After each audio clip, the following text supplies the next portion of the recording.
going on there, friends? My name is M2Dates and welcome back to another episode of The Legend of Zelda Link's Awakening for the Nintendo Switch. In the last episode, we helped out a ghost move on to his afterlife. We took him to his old house from where he used to live before he passed on. Then we took him to his grave and now he's happy. Now in this part, we have now made our way to our next dungeon. So without further ado, we're going inside the dungeon.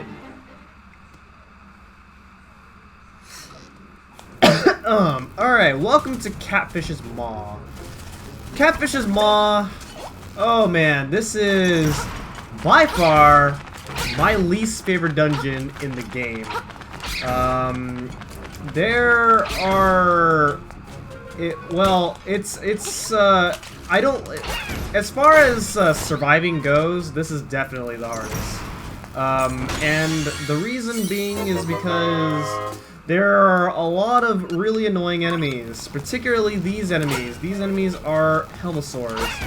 Helmosaurs can only be attacked from the behind. Not from the side, not in the front, they're behind. And, unfortunately, their movements are very unpredictable. So, it is very easy to lose a big chunk of health, like, just because they don't feel like they don't feel like letting you hit them, and in a lot of cases, there's not really a whole lot that you can do. So, it's pretty annoying. Unfortunately, we're going to be dealing with that for a lot of this dungeon. So the first thing that we have to do is we have to go ahead and get our first key, and this is actually one of this here is. I did not mention this in the last episode, but one of the really cool things about Mumbo Song is that when you use it in a dungeon, it'll actually send you back to the beginning of the dungeon, which is cool. Saves you from a lot of backtracking. So it's helpful if you want to get back to the beginning of the dungeon as like a shortcut. So that way you don't have to do. That way you can eliminate some unnecessary backtracking, which is great, really good. So I will be using that quite a bit for dungeons. Be ready for that, and it's something that like a lot of people don't really use a lot. So I will show you how useful it is to take advantage of that. Alright, so this is Master Stalfos. He can't beat us. What is his purpose here? I don't know. I've got what was inside this box. Come and get it if you can, Master Stalfos. Well then! So that's a thing in this dungeon. So we have to chase him all over the dungeon. That sounds like fun, right? Yeah, it is. So there's a lot of well, this dungeon itself is pretty straightforward. So I'm gonna show pretty much, well, it's pretty easy to track him down. You found me! You're a real pesky kid, you know that? Yeah, I guess. Because Link sure is pesky. Alright, so the strategy to beat him is always the same, so it's not really super exciting to go after him. Notice how like the first room that we fought him, there's like one blue square. This one has like 2 blue squares. So those just basically indicate rooms where you can find Master Stalfos, and you do have to encounter him in order. You can't just like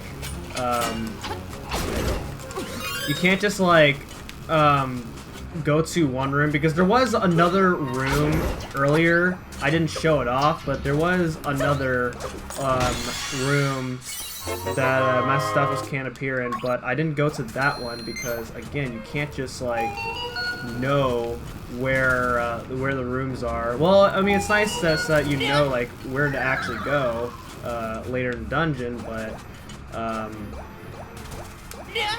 you can't just like go into any. You can't just do the rooms in like any order.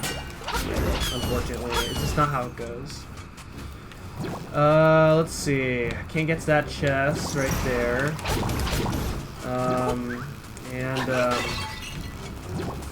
Now we have to fight all the enemies in this room, which is simple. Let's do that. And here's the third room right here. Alright, he says the same thing. Okay. So yeah, like I said, the strategy's the same, so it's not a very exciting fight. You just hit him when he's about to hit you, and then place a bomb, and that's it. In the original game, he was a little bit easier to deal with because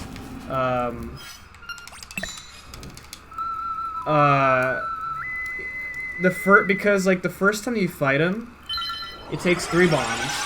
The second and third time that you fight him, he takes 2 bombs, and then the fourth time takes 4 bombs to beat him. Now there is an interesting mechanic in the original game that they patched out in this game, and that is that if you overkill Master Stalfos, and by overkilling meaning like let's say like you know as I said earlier, Master Stalfos takes 3 bombs for the first and fourth phase, and like the first time that you fight Master Stalfos, you like kill Master Stalfos by using 4 bombs, which you know is possible if you use bomb arrows. Which you know using bomb which obviously they actually changed this fight a bit so that you can't really use bomb arrows to beat them. But in the original game you could use bomb arrows to fight Master Stalfos. But if you shoot 4 bomb arrows at Master Stalfos on the first fight, then Master Stalfos actually like dies and drops a key. And he drops a key for every single fight that you overkill him. So you can get like 3 free keys just like that. Yeah, you can get 3 free keys just like that. So you can like skip going around the whole dungeon and get some extra keys.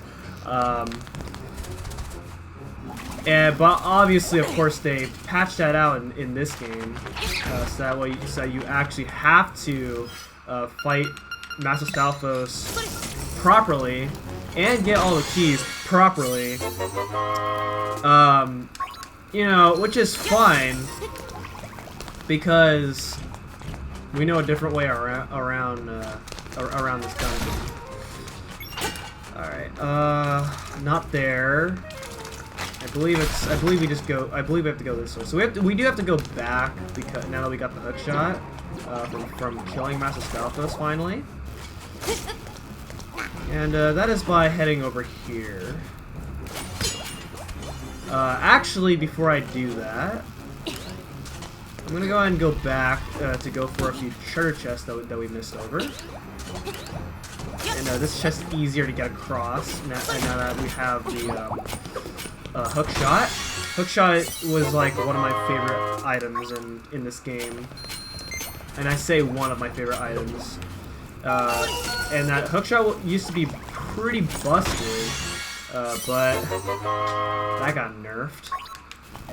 Alright, so right there is where you would get one of the keys. Spoilers, you don't actually need that key. So I just picked that up because I wasn't really sure what was in there. So yeah. But there is something else that we're gonna do. Since I said that we don't need that key. But first we're gonna go down because, you know, as you notice, we went through all that running around this dungeon, and we still haven't found a boss key. So go ahead and dive into this pool of water, and we got bloopers. Oh, nice. Having Piece of Power in this dungeon is really helpful because, like I said, there's a lot of really annoying enemies to deal with, and you know, having Piece of Power makes quick work of those really annoying enemies, especially the Helmosaurs. By the way, with the hook shot, you can deal with the Helmosaurs a lot easier now, which is awesome. Really, really awesome. Alright, and again, to save myself some backtracking, I'm going to go ahead and use Mambo's Mambo again. So I can go back to the beginning of the dungeon. And then now that we got the boss key, we can go ahead and complete the rest of the dungeon. So we're going to go ahead and do that right now. This dungeon is actually supposed to be a lot longer than I'm making it look, but and that's fine. Alright, so we're gonna go ahead and head down here this time. Now that we have the hook shot. And we got cheap cheeks. Man, this dungeon has everything. So, like I said earlier, they like nerfed the hook shot because the hook shot you can kill things, but man, you can't really kill things anymore. Hook shot does nothing. Like, besides stun enemies, of course. Man, they just like, I'm sad that what they did to this. This is unfortunate. Alright, so there is supposed to be another way to get over here, and that's where, and it would lead you from like coming out of that staircase, and that's where I'd use the key that I picked up from over to this like block over here. Let's say I didn't get that key, right? I'm going to go ahead and show you what I'm about to do if I had not got this key, and this would actually this is actually like a very broken mechanic in this game. So what I'm actually doing here when I'm doing all these jumps is I'm doing something called skewing, where if you change your direction while you're in midair, it actually skews Link's angle to where like I said, in this game you can only move in 8 directions, but if you skew your direction, you can actually like not face a direction that you're not supposed to be facing. And so far I'm having a bit of a hard time with this, and this is quite precise to do, so.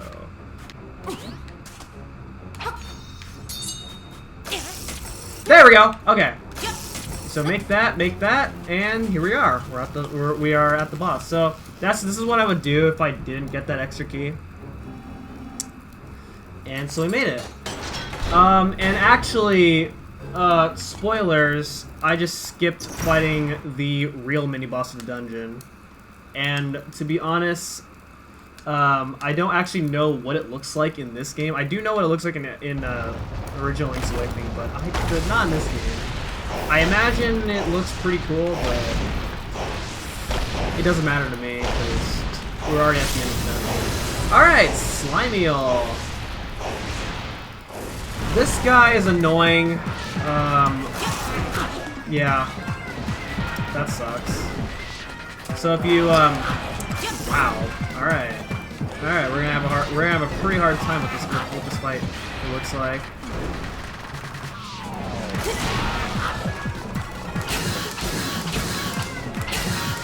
So it used to be 8 hits to beat him, but now he actually has HP, so it's a little bit easier to deal with. And there we go, we win! You don't seem to know what kind of island this is. What a fool!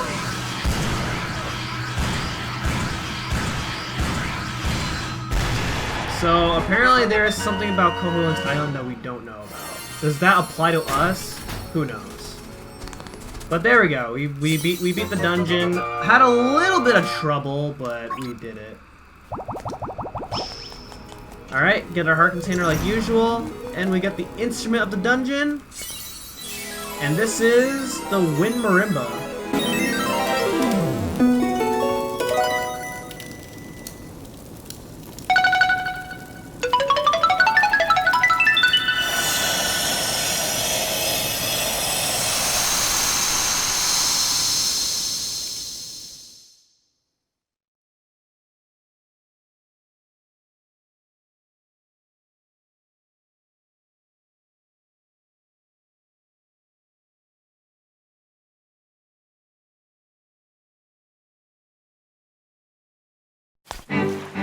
Alright, and with that, you know, we did a little bit of some sequence breaking in that dungeon because, you know, we skipped the mini boss that you're probably never going to see in this LP.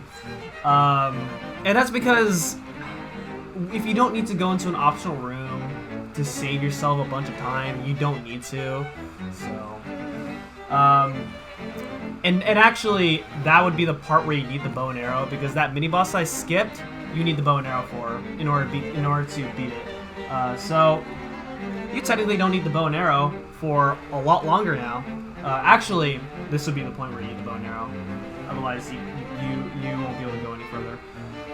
So that is going to be it for this episode of The Legend of Zelda: Link's Awakening. And next time, we are going to the shrine according to what the instrument's telling us to go to. So, thank you so much for watching, and I'll see you guys next time. Goodbye.